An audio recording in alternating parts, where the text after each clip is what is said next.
வணக்கம் நண்பர்களே, welcome to our channel. இன்னைக்கு நம்ம India versus South Africa super 8 மேட்சுக்கான ப்ரிவியூ தான் நம்ம பார்க்க போறோம். ஸோ இந்த மேட்ச் வந்து உண்மையிலேயே கொஞ்சம் நல்லா இன்ட்ரெஸ்டா இருக்கும் அப்படின்னு நம்ம நம்புவோம். And India versus South Africa நம்ம ஆல்ரெடி கொஞ்ச நாளைக்கு முன்னாடியே T20 சீரீஸ் நம்ம வந்து இந்தியாவில் ஆடி இருக்கோம். ஸோ சவுத் ஆப்பிரிக்காவை ஃபேஸ் பண்றதுங்கிறது அவ்வளோ ஒன்றும் கஷ்டமா இருக்காது அப்படிங்கிறது என்னுடைய கணிப்பா இருக்கும். அண்ட் இந்த மேட்ச் வந்து நமக்கு நல்லா தெரிஞ்ச அண்ட் இந்தியா பிளேயர்ஸ் வந்து நல்லா பழக்கப்பட்ட அகமதாபாத் ஸ்டேடியம்ல தான் இந்த மேட்ச் வந்து நடக்குது, நரேந்திர மோடி ஸ்டேடியம்ல. ஸோ பிச்சோட வியூ பார்த்தீங்கன்னா உங்களுக்கு தெரியும், ஆஃப் சைடு லெக் சைடை பொறுத்த வரைக்கும் 62 மீட்டர் 74 மீட்டர், ஸ்ட்ரைட்லேயும் 72. ஸோ எல்லா பிச்சுமே ஐ மீன் இந்த அகமதாபாத்ல போடக்கூடிய எல்லா பிச்சுமே இந்த சரௌண்டிங்ல தான் இருக்கும். மேபி திடீர்னு இன்னைக்கு வந்து 62 மீட்டருக்கு ஒரு 64 மீட்டர் போடலாம், இங்க 74க்கு 70 கூட போடலாம். ஸோ அந்த மாதிரி தான் இருக்குமே தவிர பெரிய சேஞ்சஸ் வந்து இருக்காது. அண்ட் டியூ ஃபேக்டர் அப்படிங்கிறது இந்த கிரவுண்ட்ல ரொம்பவே வேலை செய்யும். செகண்ட்ல பவுலிங் பண்றோம் அப்படின்னா கொஞ்சம் கஷ்டப்படுவாங்க பவுலர்ஸ். இன்னைக்கு வந்து சவுத் ஆப்பிரிக்கா செகண்ட் பவுலிங் பண்றாங்க, இந்தியா செகண்ட் பேட்டிங் பண்றாங்க பட்சத்தில் இந்தியா வந்து வின் பண்றதுக்கு நிறைய வாய்ப்புகள் இருக்கு. ஏன்னா பிச்சோட அமைப்பு அந்த மாதிரி தான் இருக்கும், செகண்ட் பேட்டிங்லாம் பண்றதுக்கு ஈஸியாவே இருக்கும். ஆனால் இந்த பர்டிகுலர் பிச்சில் ஒரு ஸ்ட்ராங்கான டீமோ இல்லை ஒரு நல்லா ஆடக்கூடிய டீமோ பேட்டிங் ஃபர்ஸ்ட் பண்ணி ஒரு 200 ரன் 210 டார்கெட் செட் பண்ணிட்டாங்க அப்படின்னா செகண்ட் பவுலிங் என்னதான் வந்து டியூ ஃபேக்டர் இருந்தாலுமே கொஞ்சம் நல்லா பவுலிங் பண்றாங்க. ஸோ அதையும் நம்ம வந்து கவனத்தில் எடுத்துக்கணும். ஓவராலா பார்க்கும்போது இந்த வேர்ல்டு கப் சீசன்ல இந்த அகமதாபாத் கிரவுண்ட்ல 4 மேட்சஸ் வந்து நடத்திட்டாங்க. ஸோ 4 மேட்சை பொறுத்த வரைக்கும் 2 மேட்ச் வந்து பேட்டிங் ஃபர்ஸ்டும், ஒரு மேட்ச் வந்து பேட்டிங் செகண்டும், ஒரு மேட்ச் வந்து டிரா ஆச்சு. நம்ம எல்லாருக்குமே தெரியும் சூப்பர் ஓவர் எப்படி போச்சுன்னு. ஆவரேஜான ஃபர்ஸ்ட் இன்னிங் ஸ்கோரா 193 இருக்கு. ஸோ எல்லா டீமே இன்னைக்கு அது ஒரு குறைஞ்ச ஒரு ஆவரேஜான டீம் கூட பேட்டிங் பெஸ்ட் பண்ணாங்க அப்படின்னா ஒரு 190 பிளஸ் அப்படிங்கிறது ஈஸியாவே ஸ்கோர் பண்றாங்க. அது மட்டும் இல்லாம லோ ஸ்கோரும் பாருங்களேன், ஒரு 156 இருக்கு. கனடாவே ஒரு 156 அடிக்கிறாங்க. ஸோ செகண்ட் பேட்டிங் பண்ற டீம் வந்து என்னதான் ஒரு ஆவரேஜான டீமா இருந்தாலுமே அவங்களுடைய ஸ்கோரும் ஒரு 155 பிளஸ் அடிக்கிறாங்க. நெதர்லாந்து கூட நல்லாவே ஆனாங்கிறது நம்ம எல்லாருக்குமே தெரியும். அண்ட் இந்தியாவோட பாசிபிள் 11 வந்து இப்போ இருக்கு, நீங்க பாத்தீங்கன்னா நமக்கு தெரியும். ஸோ இந்தியாவை பொறுத்த வரைக்கும் ஒரு சூப்பரான ஒரு ஸ்ட்ராங்கான டீமா வந்து இருக்கிறாங்க. ஸோ ஓப்பனிங் ஆடக்கூடியது அபிஷேக் சர்மா. ஸோ அபிஷேக் சர்மா ஓப்பனிங் கூட இஷான் கிஷன், அதுக்கு அடுத்ததா வந்து திலக் வர்மா, அதுக்கு அடுத்து சூர்யா, அதுக்கு அடுத்து ஹார்திக் பாண்டியா, அதுக்கு அடுத்து ரிங்கு. அவருக்கு எப்போ பாருங்க திடீர்னு பாத்தீங்கன்னா சிவம் துபே முன்னாடி கூட இருக்கான். ஸோ இந்தியாவோட பேட்டிங் லைனப் அப்படிங்கிறது ஒரு கடப்பா எப்படி இருக்கும், ஸோ அந்த மாதிரி தான் இருக்கு. ஸோ 7 பிளேயர்ஸுமே வந்து பக்கவாடக்கூடிய ஒரு பிளேயர். இந்த 7 பிளேயர்ல 6 பேர் வந்து ஒரு 10 ரன்னுக்குள்ளே 20 ரன்னுக்குள்ளே அவுட் ஆகி போனா கூட ஏதாச்சும் ஒரு பிளேயர், எடுத்துக்காட்டி அபிஷேக் சர்மா மட்டும் நின்னார்னா இந்தியா வின் ஆகிற மாதிரி தான் ஆடலாம். இஷான் கிஷன் மட்டும் அடிச்சா போதும். ஸோ அப்படி இருக்கக்கூடிய ஒரு டீமா தான் நம்ம இந்தியா டீம் வந்து பாத்தீங்கன்னா இருக்குது. ஸோ 7 பேட்டிங் இருக்கு. பவுலிங் ஆப்ஷனை பொறுத்த வரைக்கும் Axar Patel, Bumrah, Singh, Varun. So 4 proper bowling வச்சிருக்காங்க. மெயின் பவுலர்ஸா இந்தியா 4 பேர் வச்சிருக்காங்க. 5வது ஆப்ஷனா வந்து ஹார்திக் பாண்டியாவை யூஸ் பண்றாங்க.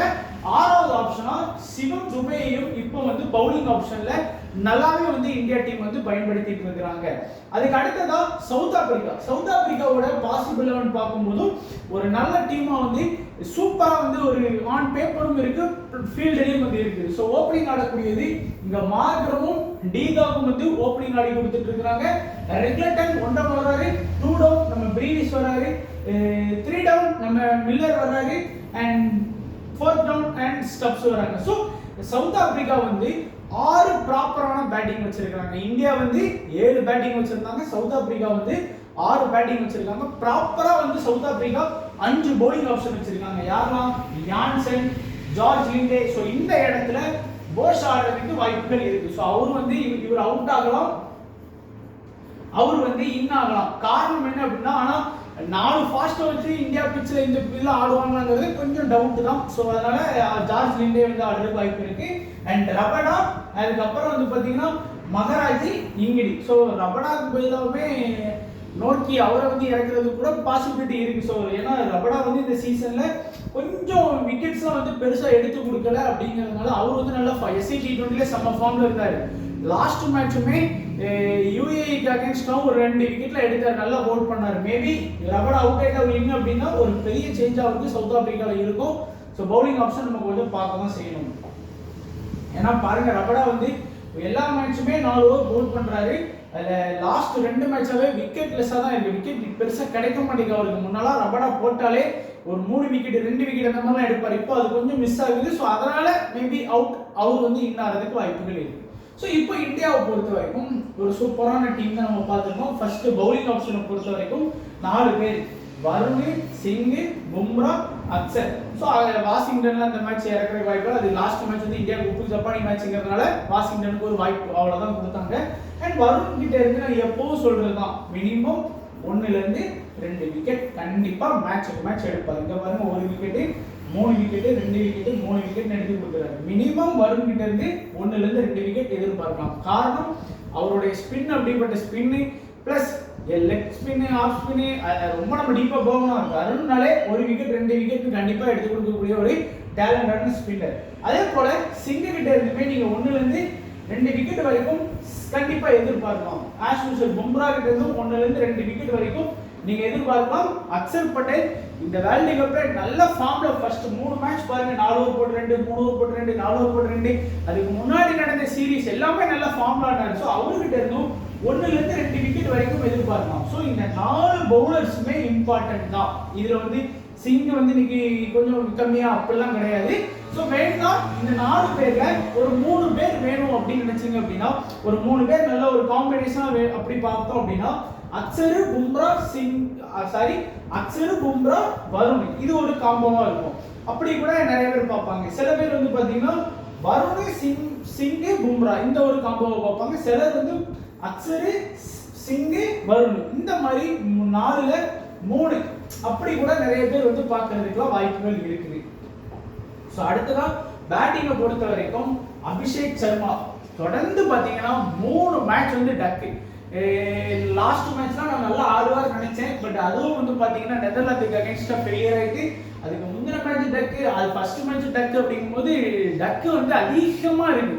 ஸோ அதனால நான் இன்னைக்கு என்ன நினைக்கிறேன் அப்படின்னா, அபிஷேக் சர்மா ஒரு 30+ இருந்து ஒரு 50க்குள்ள வர்றதுக்கு அதிகமாக வாய்ப்பு இருக்கு. அவர் ஒன்றும் அப்படி இதுக்கு முன்னாடி நடந்த எல்லா மேட்சுமே ஒரு அவுட் ஆஃப் ஃபார்ம்ல இருந்த பிளேயர்லாம் கிடையாது. நல்ல ஃபார்ம்ல ஆடிட்டு தான் இருந்தாரு. நியூசிலாந்து சீரிஸோட நம்ம பார்த்தோம்.